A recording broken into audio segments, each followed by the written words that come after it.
Alright, Rose Dragon Rikka games. This is going to be match 1, game 1. We are up against Crystal Beasts of all things, and we are on the play. So we start with a functional 2-card hand. We also have Glamour, but we immediately lock ourselves into Synchros. Unfortunately, that's just how this hand works out. So we can't really get a whole ton of value out of Glamour, so we end up pitching it to keep the 2 hand traps that we started with.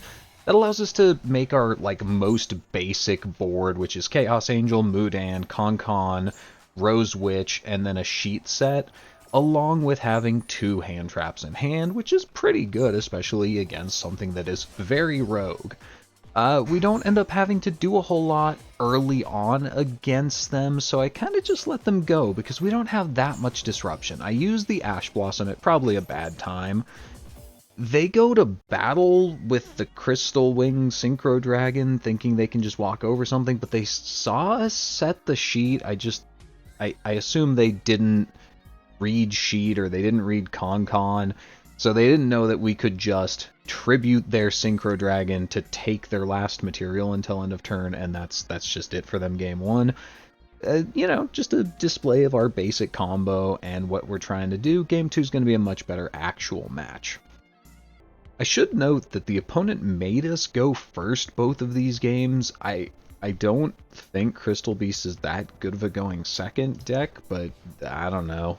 Hand's kind of weird. 3 hand traps and 2 Rikka cards, which means we can't do the full Rose Dragon combo, but we can at least do some Rikka stuff. And we can actually do some pretty good Rikka stuff because we have Glamour and Petal, so we can search the Mudan, we can search both of our 4s.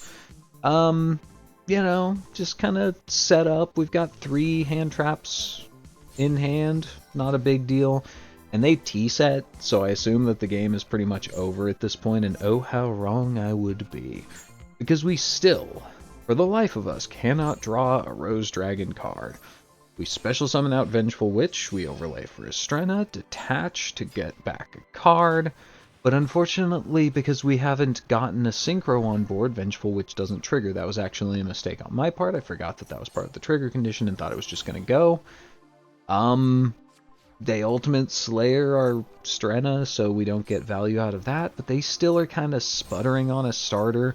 We finally draw a tuner, but they have Iris Sword Soul for some reason, so that makes our life a bit difficult. So we go into Perialis, but we can't really do much with it because we're plant locked. We would have had the Chaos Angel there. The thing right now is that this weird Clockwork Knight stun lock that they've got going on is a real pain in the ass for us. And we're just doing our best to try and get around it, but our own lock is kind of fighting us a little bit. But we do manage to go into Black Rose Dragon, wipe the board, take care of that, go to our next turn. We have a problem though. While I can get to a Shenying, this was, full disclaimer, when I was still only playing 1 copy of Perialis.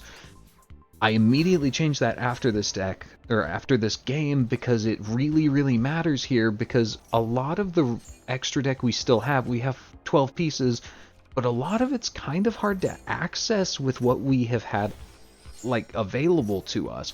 If we had a second copy of Perialis, we could have closed this out a lot quicker, but they have now drawn into starters because we couldn't close it out.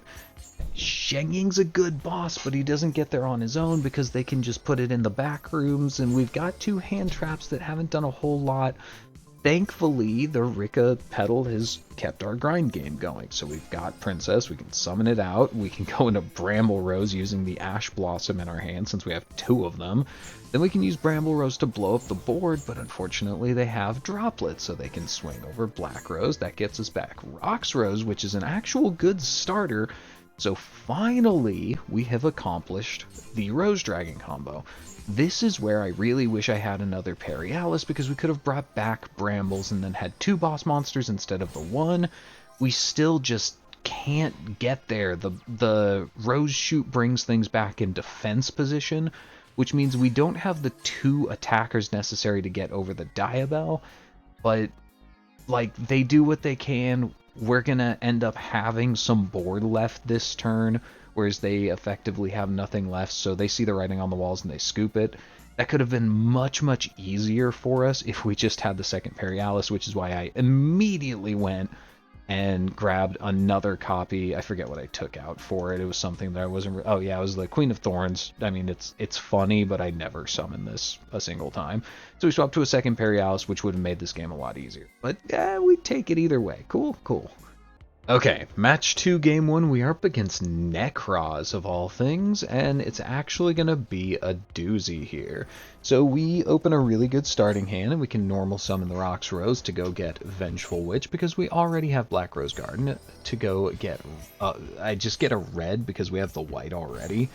Go into Perialis, bring back the Mudan, because we have extension in hand here. We can do Mudan early and lock ourselves into plants early, so we won't get the Chaos Angel, but we will get to do the Queen Strenna line, which I think is definitely better, because having Chaos Angel for following turns isn't a bad thing either way, it's a board breaker. So, we lose out on some protection, but we gain a negate out of the deal. Not too bad. We're just kind of going through combo, and this is what we end on. We've got our Grave loaded with follow-up. We have Droll in hand, which we can immediately fire off once they search Kaleidoscope. And they can, like, send Malong to summon out a guy from hand, but it's just, like, not enough in this first game. So after this one, considering how handily we took that, they had no hand traps, and they really didn't have a whole lot of board presence to speak of. I had assumed that this match was going to be very easy. It did not end that way. So let's go to game 2. Alright, match 2, game 2. We are going second this time since we won the last game, and obviously Nekroz would like to go first if possible. And our hand's pretty good. 2 good extenders. We don't love seeing Petal, but we can just discard that to the Violence Witch so that it can start doing its looping shenanigans. We have Nibiru, so if they get to 5 summons, then we can just kind of end them. Unfortunately, they are going to stop at exactly 4 summons. Well, it's still not the best board I've ever seen. They've got a negate by tributing a card, but unfortunately that Droll kind of sucks. Droll is not the worst thing in the world for our deck, but they're holding that negate for dear life, and they do unfortunately use it at the point where it really matters for us. I'd kind of tried to play around it to the best of my abilities, but didn't quite manage to get there. So then they can summon a Trish, banish something from hand, banish Mudan from grave, and they still have a negate for this turn, which really sucks because we just don't have a whole lot to go into. We can normal summon the Rose, we can summon out Princess, we can go into Brambles, which allows us to summon out Rocks. They don't negate anything yet. We have Basil. Okay, let's go into Shenying, which is big enough to walk over the Ariad Bear, and then we can use Shoot to bring back Bramble, which is a really cool thing that Shoot can do. Unfortunately, they have Dark Ruler into Ultimate Slayer to put back our Shenying. So Bramble isn't going to do much. Shenying's off the field, and their last card in hand is a full combo starter. And while Nekroz isn't really a one-card combo deck either, it's good enough to get there. They still are under Dark Ruler, so they can't quite end us, but we have one card in hand effectively, thanks to Nibiru, and they have one negate. Writing's on the wall, we're going to lose that one, and go to game 3. Alright, match 2, game 3. Our hand kind of sucks, and I play this one like ass, but let's see what we can do. So we have to get the Rikka Princess immediately, because the only combo we have available is normal summon Twilight Rose Black Knight, go into Rikka Princess, modulate down, go into a 6. I mentioned it in the deck profile that we played 3 Twilight Rose Black Knights for exactly this situation. It becomes a starter if you have a level 4 that summons from hand, and it. Unfortunately, they have more board breakers, so our hand isn't doing anything at this point. We droll them, which prevents the worst of the damages, and we do have Graveyard follow-up, but unfortunately, it's just not a ton. But we can walk over their guy so that our Brambles is not negated, and we've got Petal doing her thing, so we've got a Princess online for the monster negate by tributing Petal. We have Brambles who's gonna burn the opponent and take their attack down, and we can use it as a board wipe in a pinch. But things aren't looking great with them having 5 cards in hand and us having 2. Thankfully, we do still have a graveyard, and we are a deck that plays out of the graveyard fairly significantly. We're not quite Beansmith, but we can definitely do things. Unfortunately, we're going to negate the Avance. We kind of have to. His ability is so much value. We can't actually use Black Rose Dragon's effect thanks to Unicorn being on field. It doesn't end up mattering, but we summon it, and then when they destroy it, the Hate Rose Witch would like to come back. Unfortunately, they use the Called By... Was it Called By? They used something to stop it from coming back. I forget what. Oh, right, yeah, it was the Ariad Bears negate.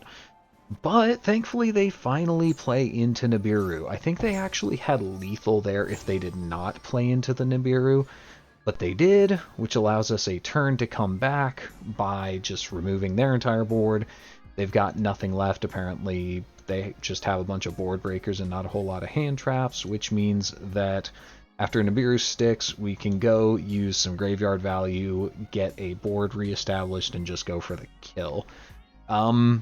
Pretty scary one. I think if the opponent was a slightly better player, we should have lost this game 3. But, you know, misplays are part of the game, and it ended up being a pretty fun one. Cool.